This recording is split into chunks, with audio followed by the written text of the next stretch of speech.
Алла тағала бүкіл жан заттың бәрінің жанын алады екен қияметте. Ақыр заманда бүкіл жан зат. Алла тағала және үлкен 4 періште қалады дейді. Алла тағала және үлкен 4 періште қалады дейді. Жәбірейіл, Исрафил, Микаил және жан алатын періште. Жан алатын періштенің алдына шақырып айтады екен: кім қалды деп. Я Аллахым, сенің пенделеріңнен біз 4-еуміз қалдық дейді. Онда барып Исрафилдің жанын ал дейді. Барып Исрафил періштенің жанын алып келеді. Кім қалды дейді. 3-еу қалдық дейді. Онда барып Микаилдің жанын алып кел дейді. Оның да жанын алып келеді. Осылай әр періштеге, жан алғыш періште барғанда, олар құлшылық, ғибадат қылып, Алланың қызметін жасап атқан болады. Ең соңғылардың бірі Жәбірейіл болады. Ол зікір айтып жатыр екен Алланың бұйрығымен жан алғыш періште оған да келеді. Айтады: Аллахым сенің жаныңды алуға бұйрық берді, мен соған келіп тұрмын дейді. Сөйтіп оның да жанын алады. Ең соңында Алланың құзырына өзі келеді дейді.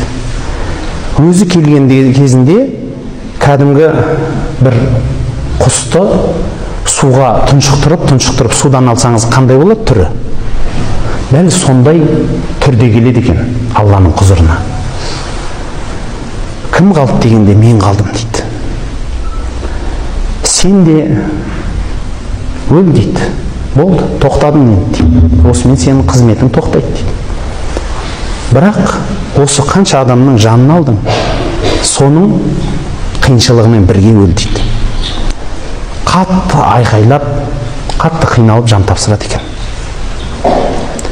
Сонда бүкіл жер бетінде ешкім қамағаннан Алла тағала айтады екен: кәні тәкаппарлар, әйнәл жаббарун, әйнәл мутакаббирун. Кәні тәкаппарлар, кәні мен дегендер, кәні анау ірілер, үлкендер, қайдасыңдар? Кім бар дейді екен. Бірақ ешкім жауап бермейді дейді. 3 рет бүкіл әлемнен сұрайды екен. Бірақ ешкім жауап бермейді дейді. Бәрі өйткені жан тапсырған. Сонан соң Алла тағала айтады екен: мен бармын, мен мәңгімін. Құрметті бауырлар, Алладан басқа мәңгі еш нәрсе жоқ.